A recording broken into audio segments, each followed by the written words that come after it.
Vậy là hệ thống đội hình, vũ trang và minh văn đã chính thức cập bến một số vương quốc và sẽ sớm có mặt ở tất cả các vương quốc trong tương lai không xa. Vậy đội hình là cái gì? Minh văn là sao? Vũ trang khác vũ khí hay không? Kiếm mấy cái đó ở đâu? Và cái quái gì đang bắn như những sĩ tử 2K5 thế này? Tạch, tạch, tạch, tạch. Video này sẽ giúp bạn giải đáp toàn bộ những câu hỏi đó. Đừng bỏ lỡ bất cứ thông tin nào vì có thể làm bạn trở thành người tối cổ đấy.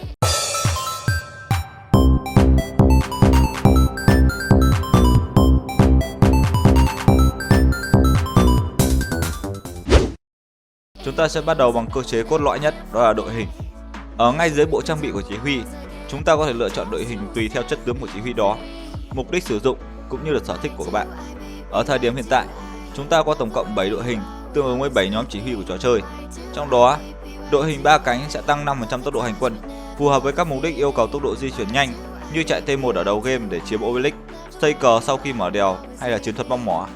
Các chỉ huy phù hợp nhất với đội hình này là những chỉ huy kỵ binh, Bailey cao cao chẳng hạn. Đội hình chữ nhật tăng 10% tốc độ thu gom ngô gỗ đá vàng. Rõ ràng, đội hình này sinh ra cho các chỉ huy thu thập. Và có một lưu ý là không tăng tốc độ đào game nha các game thủ. Đội hình ô vuông giảm 2% sát thương nhận vào của tất cả các đội quân. Một đội hình sinh ra cho các tanker như Richard CM chẳng hạn. Đội hình lệch, khi đội quân này thưởng trợ lực theo tỷ lệ phần trăm cho các đội quân khác thì tác dụng được nhân lên 1.2. Hiểu nôm na là đội hình này sẽ giúp các chỉ huy gây hiệu ứng có lợi, búp mạnh hơn. Trai gian, Mulan, Doan sẽ trở nên tốt hơn khi sử dụng đội hình này. Đội hình chữ V, đội hình này có thể chuyển sang chế độ tầm xa và khi chuyển sang chế độ tầm xa này, phát động một đòn tấn công tầm xa mỗi giây, kiểu như thế này. Một chú ý nhỏ nhỏ là bạn không thể chuyển sang chế độ tầm xa khi ở trên lãnh thổ của liên minh khác nhé. Các bạn có thể thấy chỉ huy vẫn lên nộ nhưng mà không thể ra kỹ năng. Nhưng mà khoan, đội hình này vẫn còn một phần mô tả. Theo đó, chỉ các chỉ huy có tài năng công trình mới có thể sử dụng được kỹ năng chủ động ở chế độ tầm xa. Hiện tại chỉ có 2 chỉ huy mang tài năng đặc biệt này, đó là Togi và Wafura, đã từng xuất hiện ở định dạng KVK Anh Hùng K Power Up. Và rõ ràng, đội hình này sinh ra cho 2 chỉ huy này và cho chiến thuật này chẳng hạn. Đội hình tam giác thì sao? Đội hình này tăng 5% sát thương kỹ năng, rất ngắn gọn và dễ hiểu. Chỉ cần dùng đội hình này, chỉ huy của bạn nghiễm nhiên được một dây chuyền huyền thoại trị giá 120 triệu cam. Đội hình này được sinh ra cho các chỉ huy gây sát thương kỹ năng tốt như ở Jisung, Quan Vũ, Hạng Vũ, Doan Prim chẳng hạn. Đây chắc chắn là đội hình hot nhất và sẽ được mọi người tin dùng nhất, đặc biệt là ở mùa chinh phạt vì nó quá hợp với meta đêm đỏ hiện tại rồi. Đội hình cuối cùng là đội hình vòm, tăng 5% sát thương đòn đánh thưởng, cũng là một trang sức huyền thoại khác. Đội hình này sẽ phù hợp với các chỉ huy gây sát thương thường như là Alex CM hay là những con quái vật đêm trắng như là Attila Takeda. Ở đây mình có một vài lưu ý về đội hình nha. Thứ nhất là bạn có thể thoải mái thay đổi đội hình theo ý thích hay là mục đích của bạn, và bạn chỉ có thể thay đổi đội hình khi chỉ huy đó nằm trong thành phố. Thứ hai là đội hình của chỉ huy phụ không có tác dụng. Điều này có nghĩa là nếu bạn chọn đội hình thì còn cần nhìn vào chỉ huy phụ nữa. Ví dụ như Alex CM thì bạn nên chọn đội hình vòm vì rõ ràng bộ đôi này rất nhiều sát thương thường. Nhưng nếu bạn để Jisung làm chỉ huy phụ cho Alex thì câu chuyện lại hoàn toàn khác. Đội hình của bạn nên dùng là đội hình tam giác để tăng sát thương kỹ năng cho 2 chỉ huy này. Cái thứ ba là ứng với mỗi loại đội hình, chúng ta có 4 loại vũ trang khác nhau. Hãy lựa chọn đội hình thật phù hợp và khôn khéo, chiến thắng sẽ đến với bạn. Như mình nói ở trên, mỗi đội hình có thể trang bị 4 loại vũ trang khác nhau với biểu tượng là quyển sách, cái tù và, cái khiên và cờ. Mỗi đội hình sẽ có những trang bị riêng. Ví dụ như đội hình vòm thì sách, tù, khiên, cờ sẽ nhìn như này. Đội hình tam giác thì nhìn như này. Hay các đội hình tương ứng khác thì nhìn như này. Vũ trang có 3 cấp độ. Vũ trang huyền thoại có màu vàng, vũ trang sử thi có màu tím và vũ trang tinh anh có màu lam. Phẩm chất càng cao thì chỉ số của vũ trang càng lớn.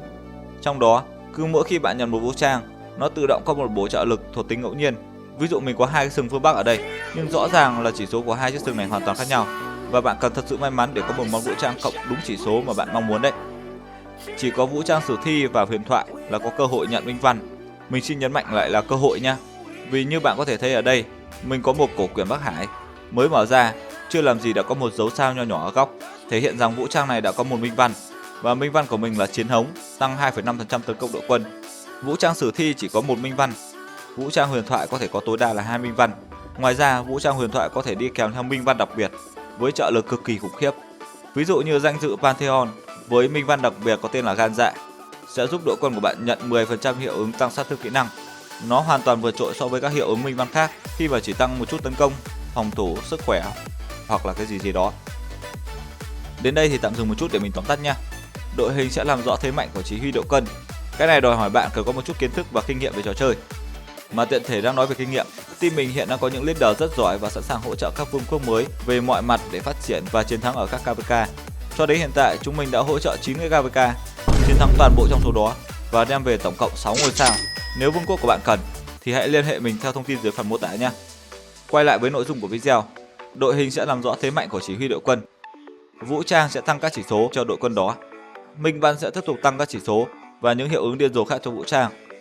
Tóm cái váy lại là đội hình, vũ trang và minh văn, cốt cũng chỉ là tăng chỉ số cho đội quân, giúp đội quân của bạn gây sát thương tốt hơn cũng như chống chịu tốt hơn trên chiến trường. Nó kiểu như trang bị vậy. Vậy chúng ta có thể kiếm vũ trang và minh văn ở đâu? Mà trước khi trả lời câu hỏi đó, chúng ta cần tìm hiểu về. Đây là một công trình mới theo update vũ trang. Bạn có thể xây dựng nó khi tòa thị chính đạt level 21. Để nâng cấp tòa nhà này, bạn cần 3 loại tài nguyên cơ bản, đó là ngô, gỗ, đá. Thêm một loại tài nguyên đặc biệt có tên là lời chứng hiền nhân. Mỗi lời chứng hiền nhân bạn có thể mua với giá 10 đá quý, hoặc là bạn có thể kiếm vật phẩm này bằng các tính năng trong chính vụ viện mà chút nữa mình sẽ nói. Đây sẽ là chi phí lời chứng hiền nhân mà bạn cần để nâng cấp từ level 1 đến level 25. Ngay khi xây dựng chính vụ viện, bạn sẽ mở khóa chức năng du lịch với cơ hội du lịch mỗi ngày là 5. Số cơ hội tăng dần theo cấp độ của chính vụ viện và tối đa bạn sẽ có 20 cơ hội du lịch mỗi ngày. Vậy, du lịch là gì? Rất đơn giản, bạn chỉ cần chọn chỉ huy và ấn vào du lịch. Mỗi lần như vậy, bạn sẽ tốn 20 điểm hành động và ngay lập tức thu về một phần thưởng. Phần thưởng có thể là tài nguyên tăng tốc, lời chứng hiền nhân đến các vũ trang huyền thoại. Cứ khi nào bạn phải trò chuyện với một chỉ huy hay một nhân vật nào đó thì chắc chắn là có gì đó tuyệt vời cho bạn rồi đó. Hoặc là không. Khi chính vụ viện đạt level 10, bạn sẽ có 3 cơ hội điều động mỗi ngày. Điều động thì bạn cần vào đây. Sau đó, chọn vật phẩm mà bạn cần, lập đội thỏa mãn các điều kiện và điều động những chỉ huy này đi kiếm vật phẩm đó cho bạn. Mỗi lần điều động như vậy, bạn sẽ tốn tổng cộng 60 điểm hành động. Bạn sẽ có tối đa 8 lần điều động mỗi ngày khi chính vụ viện của bạn đạt level 23. Khi bạn đã tham gia đủ số cơ hội điều động tối đa thì bạn không thể tham gia nữa và cần đợi đến 0 giờ UTC của ngày hôm sau để reset lại số cơ hội điều động. Sau khi đã điều động quân, việc của bạn là rất đơn giản. Chỉ cần ngồi đợi đến khi thời gian kết thúc và bạn sẽ nhận được những phần thưởng. Sau khi bạn điều động đủ 15 lần, bạn sẽ nhận được quà tạ lễ điều động với phần thưởng tuyệt vời. Ngoài ra, khi chính vụ viện đạt level 16, bạn sẽ có 0.5% thưởng chiến lợi phẩm điều động lớn, tối đa là 1.5% ở level 25. Chiến lợi phẩm điều động lớn có thể là một vật phẩm mang phẩm chất huyền thoại, màu vàng chẳng hạn. Được rồi, quay lại với câu hỏi chúng ta có thể kiếm vũ trang ở đâu?